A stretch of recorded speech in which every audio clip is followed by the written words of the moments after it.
Good morning, मैं शिवाशी सुमन। आप देख रहे हैं पीसीएस एकेडमी पटना। आज हम लोग प्रतियोगिता दर्पण मार्च महीना 2024 का आर्थिक सेक्शन को देखेंगे। आर्थिक वाणिज्यिक जो सेक्शन रहता है प्रतियोगिता दर्पण में, उसका पार्ट 1 देखेंगे। पार्ट 1 में हम लोग 5 टॉपिक को आज डील करेंगे, इसका विश्लेषण करेंगे, इसके तथ्यों को समझेंगे, इसका कॉन्सेप्ट को समझेंगे। चलिए शुरू करते हैं। 2023-24 में देश की राष्ट्रीय आय के संबंध में एनएसओ के पहले अग्रिम अनुमान जीडीपी में 7.3% का वृद्धि अनुमानित। ये दिया हुआ है, इसको हम लोग समझते हैं। यहाँ पर 2-3 चीज समझने का है। जीडीपी क्या होता है और 7.3% का जो वृद्धि हुआ है वो क्या है, इन बातों को समझते हैं। तो जीडीपी जैसा कि पहले भी बहुत बार बता चुके हैं कि जीडीपी क्या होता है। किसी एक वर्ष में, एक साल में किसी देश के अंदर जितने भी वस्तु और सेवा का उत्पादन होता है ना, उसका मौद्रिक मूल्य होता है, उसका वैल्यू का कुल योग जीडीपी कहलाता है। यानी अंतिम रूप से फाइनल गुड्स और सर्विस जितना होता है उसका मौद्रिक मूल्य, उसका वैल्यू का योग को क्या कहते हैं, जीडीपी कहते हैं। यानी लिख सकते हैं यहाँ पर कि एक साल में किसी देश में उत्पादित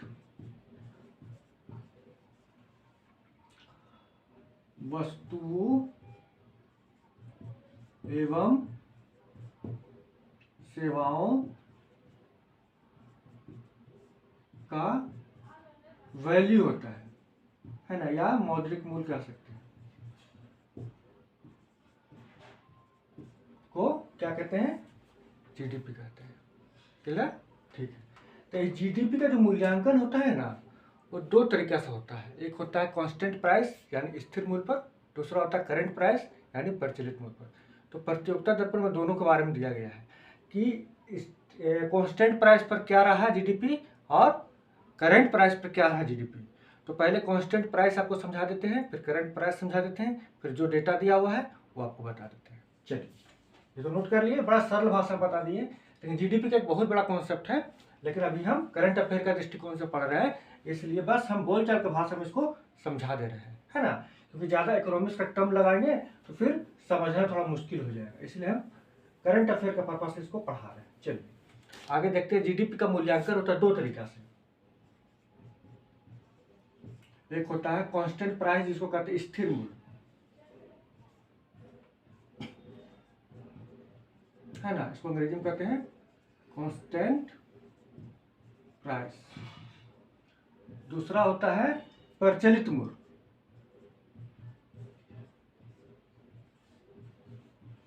ये होता है करंट प्राइस। यानी इस पर भी जीडीपी का मूल्यांकन हो सकता है, इस पर भी जीडीपी का मूल्यांकन हो सकता है। लेकिन जब स्थिर मूल्य पर जीडीपी का मूल्यांकन करते हैं तो उसमें हम इन्फ्लेशन को नहीं जोड़ते हैं, यानी कि मुद्रास्फीति यानी कि महंगाई को नहीं जोड़ते हैं, है ना। महंगाई इसमें नहीं रहता है, या मुद्रास्फीति कह सकते हैं आप इकोनॉमिक्स की भाषा में। इससे रियल पता चलता है ना, रियल। अभी आप समझा देंगे आपको। इसमें करंट प्राइस से जब जीडीपी का मूल्यांकन करते हैं तो उसमें महंगाई जुड़ा रहता है, इन्फ्लेशन जुड़ा रहता है। इसमें महंगाई जुड़ा रहता है, जुड़ा रहेगा। इसमें महंगाई माइनस रहता है, जुड़ा हुआ नहीं रहता। क्लियर? यहाँ प्लस कर दिए जुड़ा रहता है, यहाँ माइनस कर दिए, यहाँ पर मुद्रास्फीति भी लिख दे रहे हैं, जिसको अंग्रेजी में कहते हैं इन्फ्लेशन। ठीक है। तो देखिए, बात को समझिएगा। हम लोग आधार वर्ष 2011-12 के आधार पर, है ना, जीडीपी का मूल्यांकन जब करते हैं तो उसको कहते हैं स्थिर मूल्य। ठीक है। यानी कि 2023-24 में अगर कोई वस्तु का उत्पादन हो रहा है, 2023-24 में वस्तु का उत्पादन हो रहा है, लेकिन उसका वस्तु का जो प्राइस है उसका तुलना हम करेंगे 2011-12 के मूल्य से, है ना, तब वो कहलाएगा स्थिर प्राइस। क्योंकि हम स्थिर 2011-12 को स्थिर मान लिए हैं। अब जब भी प्राइस का तुलना होगा तो इसी से करेंगे हम, इसलिए इसका नाम है स्थिर। प्रचलित मतलब अभी जो मार्केट में जो वस्तु का दाम चल रहा है उसके अनुसार वस्तु का मूल्यांकन करेगा तो प्रचलित, क्योंकि अभी मार्केट में वही प्राइस है, ठीक है ना।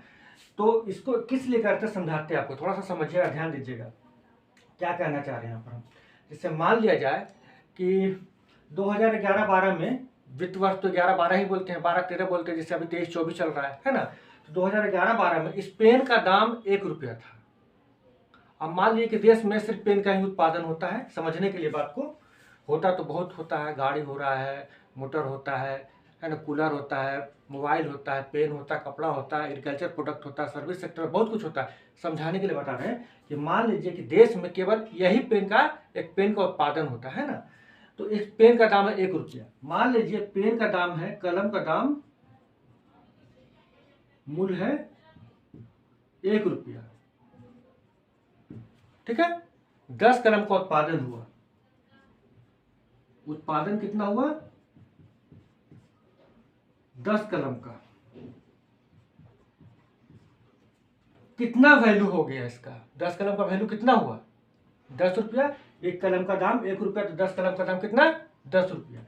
10 रुपया यानी 10 रुपया पूरा देश का जीडीपी था। क्लियर? 10 रुपया देश का जीडीपी था। मान लेते हैं अब 2023-24 का बात कर रहे हैं। 2000 ये हो गया 2011-12 का, 2011-12 का है ना। समझ जाइए एक बार, फिर दिक्कत नहीं होगा। 2000 मान लीजिए 23-24 या 2000, चलिए 2023-24 का बात अब कर रहे हैं। कलम का दाम हम 1 रुपया ही रखेंगे, अभी भी वैल्यू वही रहेगा। कलम का दाम 1 रुपया। प्रोडक्शन हो रहा कितना? मान लीजिए कि अब ज्यादा होने लगा 100, चाहे मान लेते कि 30 होने लगा, चलिए 30 मान लेते हैं। उत्पादन 30 कलम का हुआ, तो 30 कलम का वैल्यू कितना हो जाएगा? इसका है 23-24 का, लेकिन हम मूल्य किसका ले रहे हैं? स्थिर मूल्य 1 रुपया को, 30 रुपया। ये 30 रुपया क्या हुआ? जीडीपी, ठीक है ना। यानी बोल सकते कि 10 रुपया जीडीपी आपका 2011-12 में था, 2023-24 में जीडीपी कितना? 30 रुपया हुआ, यानी 20 रुपया का जीडीपी में देश में वृद्धि हुआ है, यानी कि देश विकास की ओर चल रहा है। तो आपको लग रहा हो कि लेकिन इन्फ्लेशन, यहाँ पर महंगाई हटाने से क्या फायदा हुआ? महंगाई यहाँ पर नहीं है, क्योंकि तो दाम तो फिक्स किए हुए हैं। महंगाई हर साल बढ़ रहा है। ये दाम, इस कलम का दाम जो 2011-12 में 1 रुपया था, क्या उसके अगला साल, उसका अगला साल, उसका अगला साल 1 ही रुपया रहेगा? वो तो दाम बढ़ता रहेगा, यानी उसमें महंगाई जुड़ता जा रहा है। लेकिन हम यहाँ पे प्राइस को ही फिक्स कर दिए, 1 रुपया 2011-12 का ही फिक्स कर दिया। अब उसी आधार पर हर साल हम करेंगे, इसलिए क्या हो गया? ये स्थिर मूल्य पर हो गया। यहाँ पर महंगाई हटाने के लिए मेन ये काम किया जाता है। अब बोलिए कि 2011-12 ही क्यों लिया गया था?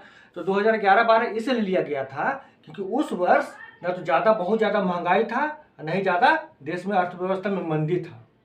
न मंदी का प्रभाव था, न बहुत ज़्यादा ही महंगाई का प्रभाव था। एकदम संतुलित वो वर्ष था, इसलिए 11-12 को एक संतुलित वर्ष है, इसलिए उसको लिया गया।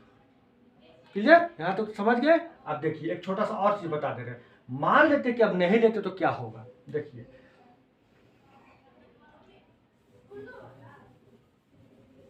मान लेते हैं, आपको लग रहा होगा, समझ जाइए। देखिए 2011-12 में कलम का दाम 1 रुपया था। उत्पादन हुआ 10 कलम, ये मान लीजिए 8 कलम का, ठीक है ना। 8 कलम का टोटल कितना हो जाता है? 1 रुपया, उत्पादन 8 कलम, 8 रुपया जीडीपी। क्लियर? मान लेते हैं कि अब नया प्राइस लेते हैं 2023-24 में। 23-24 में कलम का दाम मान लीजिए कि है 2 रुपया हो गया, बढ़ गया। 23-24 में 2 रुपया हो गया, लेकिन उत्पादन मात्र 4 ही रुपया हो रहा है। चाहिए 4 पेन हो रहा है। उत्पादन 4 कलम का, गुना करेंगे, एक कलम का 2 रुपया, 4 कलम उत्पादन हुआ, कितना हुआ? 8 रुपया। अब तो आप बोलिए कि दोनों का जीडीपी बराबर है, यानी कि 2011-12 में भी जीडीपी था, 2023-24 में भी जीडीपी है बराबर, यानी कि ना तो गिरा है ना बढ़ा है। जी नहीं, जीडीपी बहुत गिरा है। जैसे यहाँ पे 8 कलम का उत्पादन हो रहा था, यहाँ 4 कलम का उत्पादन हो रहा है। जब 4 कलम का उत्पादन हो रहा है यानी कि उद्योग ठीक से काम नहीं कर रहा है। उद्योग ठीक से काम नहीं कर रहा होगा तो बेरोजगारी होगा, मंदी का प्रभाव होगा, लेकिन फिर भी 8-8 रुपये दोनों तरफ दिखाया जा रहा है। कम उत्पादन के बावजूद भी मेरा जीडीपी में कमी नहीं दिख रहा है। यहाँ पर गड़बड़ है, ये सही नहीं है, क्योंकि 8 रुपया है, इसमें महंगाई जुड़ा हुआ है ना। इसीलिए इस चीज को हटाने के लिए वो वाला काम किया जाता है कि 2011-12 का ही मूल्य हम 1 रुपया माने थे तो 1 रुपया हमेशा मानेंगे। चलिए, और प्रचलित मूल्य तो जानते हैं कि अभी का जो मूल्य होता है उसके आधार पर हम लोग ये काम करते हैं। तो बस यही था, ये कॉन्सेप्ट था, समझा दिए। कुछ नहीं, थोड़ा सा डेटा है, डेटा देख लीजिए। डेटा है क्या कि प्रचलित ये कांस्टेंट प्राइस,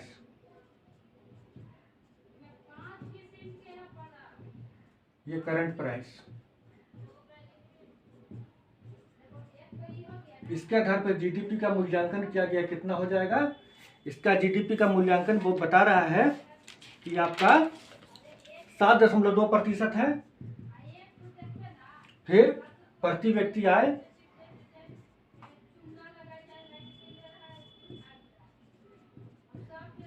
कितना है, 6.3%। और जीवीए, ग्रॉस वैल्यू एडिशन, इसको भी बताएंगे जब इकोनॉमिक्स पढ़ाएंगे तो, 6.9%। यह करंट प्राइस के आधार पर डेटा दे दिया गया है। करंट प्राइस क्या, ये कांस्टेंट प्राइस, कांस्टेंट प्राइस क्या होता है, स्थिर मूल्य क्या होता है, अभी हम बता दिए। इसके आधार पर डेटा दिया हुआ है। वही करंट प्राइस के आधार पर डेटा दिया गया है कि यही जीडीपी कितना दिखा रहा है करंट प्राइस के आधार पर, तो इसका 8.8 दिखा रहा है। ये हमेशा बढ़ा रहेगा क्योंकि इसमें इन्फ्लेशन भी जुड़ा हुआ रहता है, ठीक है ना। वही प्रति व्यक्ति आय कितना दिखा रहा है, प्रति व्यक्ति आय तो करंट में दिखा रहा है आपका 7.9%। देखिए ये 6.3 था कांस्टेंट पर, लेकिन करंट पर 7.9 है, बढ़ा हुआ दिखा रहा है। क्यों बढ़ा हुआ दिखा रहा है, क्योंकि उसमें महंगाई जुड़ा हुआ है। करंट प्राइस हमेशा कांस्टेंट से ज्यादा रहेगा क्योंकि उसमें महंगाई जुड़ा रहता है। और जीवीए यानी ग्रॉस वैल्यू एडिशन कितना दिखा रहा है, 8% दिखा रहा है करंट में, 8%, ठीक है ना। तो इस तरह से ये डेटा दिया हुआ, डेटा भी बता दिए और इसका मतलब भी आपको हम समझा दिए। एकदम इसको अच्छा से समझ जाइए, क्योंकि इसका जीडीपी का मूल्यांकन कांस्टेंट प्राइस पर ही होता है। हो सकता पूछ दे कि तो क्या हटाया जाता है, क्या इन्फ्लेशन हटाया जाता है या फिर क्या हटाया जाता है, ऐसा कुछ क्वेश्चन पूछ दे कॉन्सेप्ट लगाकर। चलिए आगे बढ़ते हैं हम लोग। अप्रैल दिसंबर 2023 में भारत के वस्तुगत निर्यातों में 5.71%, वो आयातों में 7.93% की गिरावट, वाणिज्यिक मंत्रालय की रिपोर्ट। देखिए वाणिज्य मंत्रालय है वो अपना रिपोर्ट प्रस्तुत किया है। वो रिपोर्ट प्रस्तुत किया है कि जो अंतर्राष्ट्रीय व्यापार होता है, जो इंटरनेशनल ट्रेड होता है, उसमें भारत का जो वस्तुगत व्यापार है, वस्तुगत व्यापार है, उसमें कितना का गिरावट हुआ है, 5.71% का गिरावट हुआ है, ठीक है ना। वस्तुगत व्यापार मतलब गुड्स का, सामान का, गुड्स एंड सर्विस होता है ना, तो सर्विस का बात नहीं हो रहा, सेवा का बात नहीं हो रहा, सामान का बात हो रहा है। तो वस्तुगत व्यापार में 5.71 का गिरावट हुआ, मतलब कि निर्यात भारत कम किया है। निर्यात मतलब दूसरा देश को भेजना कम किया है। और आयात मतलब प्राप्त कर रहा है, दूसरा देश से प्राप्त करना, आयात में भी गिरावट हुआ है। तो ये तो निर्यात हुआ, निर्यात का बात हो रहा है, ये आयात का बात करें तो 7.93% का गिरावट हुआ है। तो आपको लग रहा हो कि निर्यात में भी गिरावट हुआ है, आयात में भी गिरावट हुआ है, यानी हम निर्यात भी नहीं कर रहे ढंग से, आयात भी नहीं कर रहे ढंग से, तो क्या कर रहे हैं, है ना। मतलब कि इंटरनेशनल ट्रेड हम लोग का गड़बड़ चल रहा है, तभी तो ना ये बढ़ रहा नहीं ये बढ़ रहा, दोनों में ही गिरावट हो रहा है। देखिए अभी हाल ही में सरकार ने, इसका कारण क्या है, कारण प्रतियोगिता दर्पण में नहीं दिया है, सिर्फ ये डेटा दे दिया गया है। निर्यात में इतना % कमी, आयात में इतना % की कमी, वाणिज्य मंत्रालय का रिपोर्ट। लेकिन रीजन हम बता दे रहे हैं एक छोटा सा एग्जाम्पल देकर, कि जैसे अभी भारत सरकार जो चावल होता है ना, चावल खाने का जो चावल, बासमती चावल को छोड़कर अन्य चावल जो होता है उसका निर्यात पे पाबंदी लगा दिया, एकदम रिस्ट्रिक्शन लगा दिया है ना। कि किसी देश को हम निर्यात नहीं करेंगे। अब भारत विदेशों को 40% चावल का निर्यात करने वाला देश है। समझ रहे बात को? मतलब कि बहुत बड़ा निर्यातक है चावल का, और वो अभी निर्यात कर ही नहीं रहा है। ऐसा क्यों? ऐसा इसलिए क्योंकि जैसे अभी युद्ध का एक दौर चल रहा है, कब माहौल बदल जाए तो अपना देश के अंदर रहने वाले लोगों को खाना पूरा मिले, इसके लिए सरकार सोच रहा है। दूसरा कि अगर मान लीजिए कि देश में महंगाई बढ़ रहा है, चावल का दाम बढ़ रहा है, उसको कंट्रोल करने के लिए चावल रहना चाहिए। तीसरा, अभी भारत में एक पीएम गरीब कल्याण अन्न योजना चल रहा है, उसके लिए चावल चाहिए, है ना। तो भारत अभी चावल का निर्यात पर रोक लगा दिया गया है, क्योंकि अपना ही देश में खपत ज़्यादा है। तो अब निर्यात नहीं करेगा तो पैसा भी नहीं आएगा, बाहर से पैसा भी नहीं आएगा, तो एक तरह से ये तो घटेगा ही घटेगा। इसलिए निर्यात में कमी दिख रहा है। प्याज का भी निर्यात में पाबंदी लगा दिया है कि केवल पड़ोस के कुछ देशों को छोड़कर हम किसी अन्य देश को न तो प्याज निर्यात करेंगे बेचेंगे, न चावल बेचेंगे। ठीक है, जिसके कारण ये गिरावट के दर दिखा रहा है। दूसरा, अब आयात में क्या हो गया भाई, कि आयात में क्या हो गया कि तुम्हारा गिरावट हो रहा है। तो अभी भारत इलेक्ट्रॉनिक सामान, खासकर जो कंप्यूटर से रिलेटेड इलेक्ट्रॉनिक सामान होता है, उसका आयात करने में कमी कर रहा है, विशेषकर चाइना का जो मोनोपोली है उसको रोकने के लिए। तो आयात कम कर रहा है, तो उसमें भी गिरावट कम दिखाई दे रहा है। और भी बातें हैं, लेकिन एक एग्जाम्पल के रूप में बता दे रहे हैं कि जैसे चाइना का सामान भारत में कम से कम आए, इलेक्ट्रॉनिक सामान कम से कम आए, उसका आयात भारत कम से कम करेगा। ठीक है ना। तो यहाँ भी गिरावट दिखाई दे रहा है। तो निर्यात और आयात में गिरावट दिखाई दे रहा है इसी कारण, और भी बहुत सा कारण है, लेकिन एग्जाम्पल के रूप में आपको हम समझा दिए। ठीक है ना। तो 5.71% का निर्यात में कमी दिखा रहा है, और आयात में 7.93% का आयात में कमी दिखा रहा है। ये वाणिज्य मंत्रालय का रिपोर्ट है ना। और ये जो डेटा है इंटरनेशनल ट्रेड यानी अंतर्राष्ट्रीय व्यापार से संबंधित है। चलिए आगे बढ़ते हैं। विगत 9 वर्षों में देश में 24.82 करोड़ लोग बहुआयामी निर्धनता से बाहर। नीति आयोग का चर्चा पत्र देखिए, नीति आयोग ने भी हाल ही में एक चर्चा पत्र जारी किया गया है ना, एक नोट्स जारी किया गया है। तो उसके बारे में थोड़ा जान लीजिए आप। ये सब बड़ा इंपॉर्टेंट है। ये सब जो मेंस में क्वेश्चन आएगा ना, तो ये सब डेटा आप यूज कर सकते हैं। गरीबी से, बेरोजगारी से जब क्वेश्चन आएगा तो ये सब डेटा आप यूज कर सकते हैं। बहुआयामी निर्धनता, नीति आयोग का रिपोर्ट क्या आया है उसके बारे में। तो नीति आयोग है, पता है आपको, एक थिंक टैंक है जो योजना आयोग के बदले आया था। तो नीति आयोग ने एक चर्चा पत्र जारी किया है, चर्चा पत्र। इस चर्चा पत्र का नाम है, या शीर्षक बोल सकते हैं, तो multi dimensional poverty in India since 2005-06। Multi dimensional poverty in India since 2005-06। ये शीर्षक है, इसका टाइटल है। जो पर्चा रहेगा, जो चर्चा पत्र बनाया उसके ऊपर शीर्षक है। इसमें बताया है क्या कि 24.82 करोड़ बहुआयामी निर्धनता से बाहर है। बताया है कि ये जब 2015-16 का बात हो रहा है। एक मिनट, हाँ,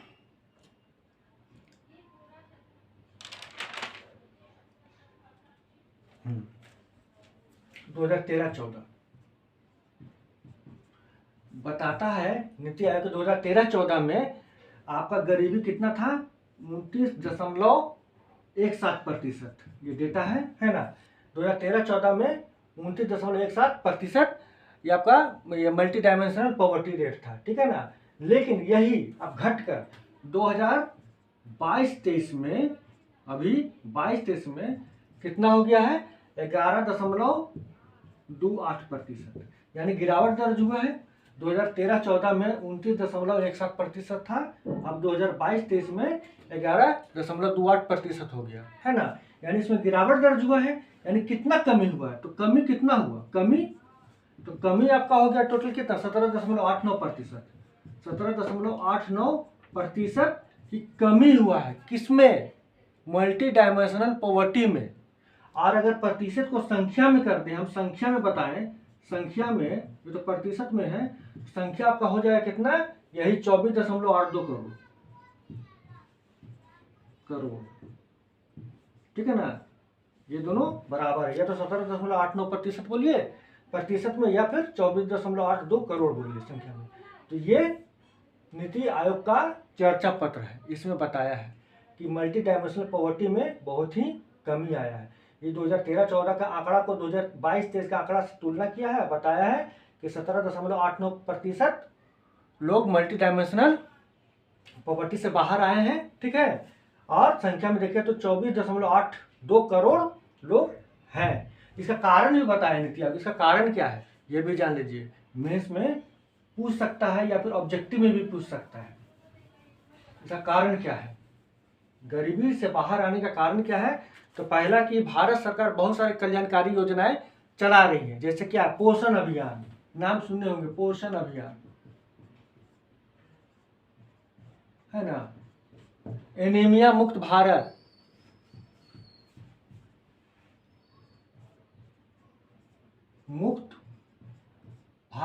एनीमिया मुक्त भारत, पीएम गरीब कल्याण अन्न योजना चल रहा है ना, पीएम गरीब कल्याण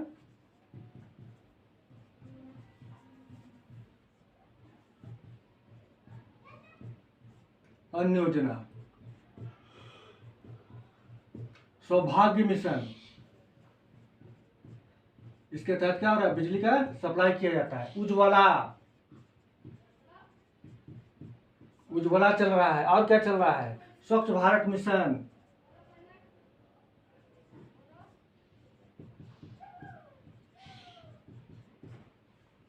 है ना, और पीएम आवास योजना,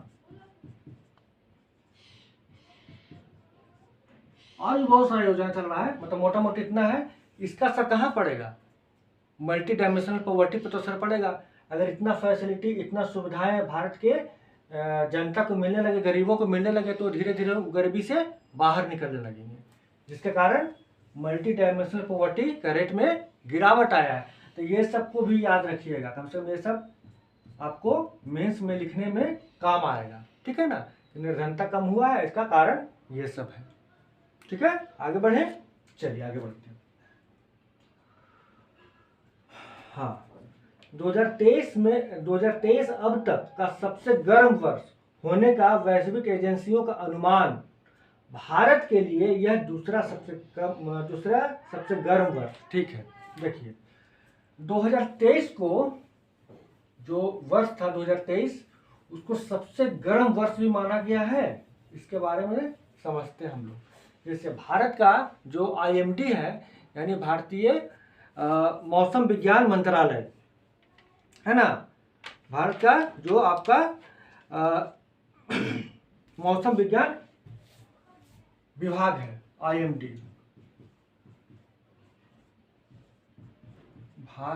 भारत मौसम विज्ञान विभाग, ठीक है ना। ये इसका घोषणा है या फिर इसका जानकारी है, इसका इंफॉर्मेशन है कि वर्ष 2023 122 वर्षों के इतिहास में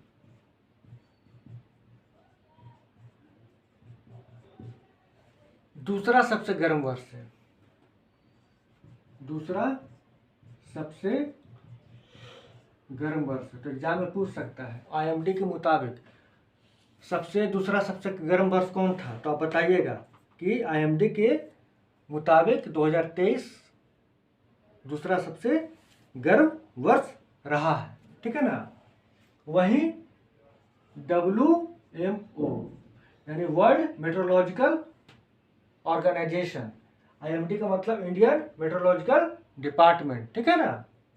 तो वर्ल्ड मेट्रोलॉजिकल ऑर्गेनाइजेशन बोलता है कि विश्व में सबसे गर्म वर्ष 2023 रहा है। इंडिया तो दूसरा बोल रहा है ना, दूसरा बोल रहा है, लेकिन WMO बोल रहा है कि विश्व में सबसे गर्म वर्ष 2023 रहा है। विश्व में सबसे गर्म वर्ष 2023 रहा है। ठीक है। IMD के बारे में जान लीजिए कि भारतीय मौसम विज्ञान विभाग होता है। भारतीय लिख लीजिए, भारतीय मौसम विज्ञान विभाग होता है। इसका स्थापना हुआ था कब? तो 1857 में, 1875 में। अभी इसका मुख्यालय नई दिल्ली है। ठीक है, चलिए, नई दिल्ली। ऐसे जब स्थापना हुआ था तो उसका मुख्यालय कलकत्ता में था।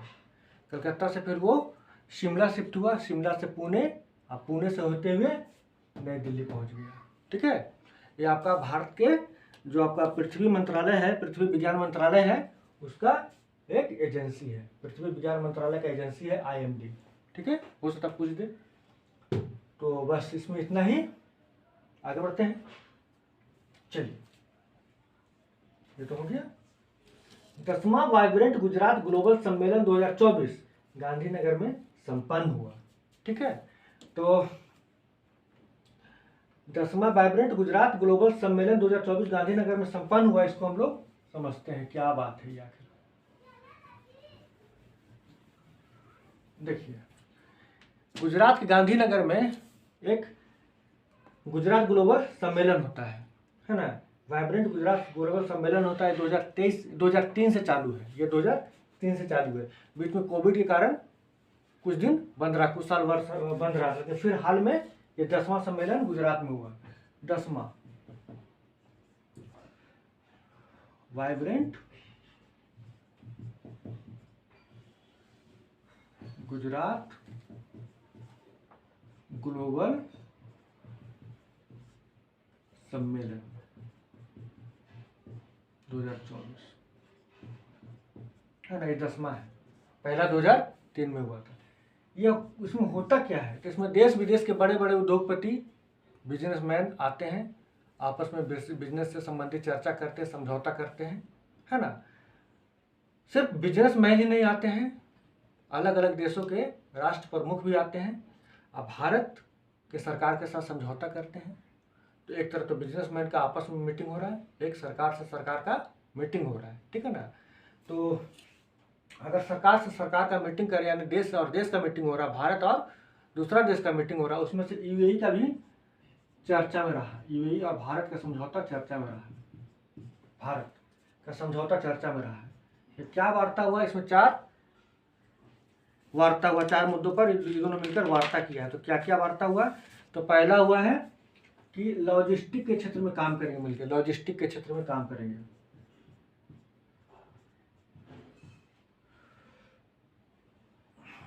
ठीक है, लॉजिस्टिक के क्षेत्र में काम करेंगे। दूसरा क्या है? नवीकरणीय ऊर्जा, नवीकरणीय ऊर्जा। तीसरा, स्वास्थ्य के क्षेत्र में मिलकर काम करेंगे, क्योंकि आजकल स्वास्थ्य इशू बहुत बड़ा मुद्दा बना हुआ है, कोविड के बाद तो विशेषकर, है ना। और उसके बाद क्या? चौथा कि फूड में तो क्या हो जाएगा आपका? फूड पार्क का डेवलपमेंट करेंगे, फूड पार्क का विकास। तो भारत के जो PM थे, PM है नरेंद्र मोदी जी, और UAE के जो राष्ट्र प्रमुख थे, ये लोगों ने मिलकर ये समझौता किया है। ठीक है ना। तो ये चर्चा का विषय है, इसको ध्यान में रखिए, और इसमें कुछ विशेष नहीं है। तो ठीक है, आज हम लोगों ने 5 टॉपिक को समझा है, कॉन्सेप्ट के साथ, तथ्यों के साथ विश्लेषण किया है। ये PT मेंस दोनों के लिए ही बहुत उपयोगी है। बड़ा ही साधारण भाषा में इसको समझाए हैं, बोलचाल की भाषा में, ताकि आपको लंबे समय तक याद रख सके। तो आज के लिए बस इतना ही दोस्तों, हम लोग फिर मिलेंगे एक नए वीडियो के साथ। तब तक के लिए नमस्कार।